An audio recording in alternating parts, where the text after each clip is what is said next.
Amid the ongoing debate about delays in declaring and passing legislation for the protection of the Cockpit country, Prime Minister Andrew Holness toured sections of the area Wednesday morning. Environmentalists and other groups have questioned the delay, raising concerns about mining and other activities that are threatening the area. While the debate with successive governments has been ongoing for over 20 years, Mr. Holness says progress is being made. He notes that there are varying boundaries for the Cockpit country based on different elements.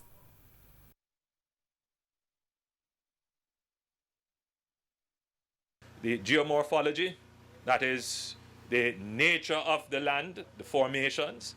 We looked at the ecology, that is the flora and fauna and life that it supports.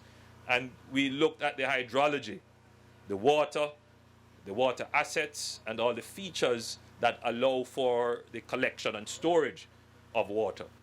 I still think, even though I'm monitoring what is being said in the press and hearing conversations, I think I'm still of the view that there is substantial agreement with the boundary established.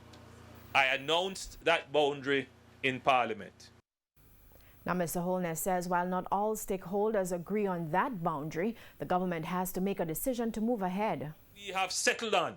Let's protect it. And I think that is a message that I'm sending to Jamaica and responding to the concerns about why is it taking so long to identify and protect the area. Now, once that is done,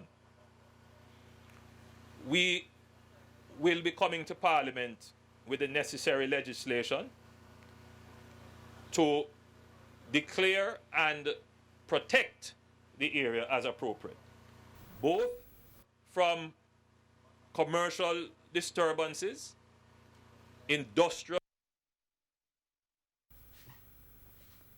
Now, the Cockpit country is approximately 76,000 hectares.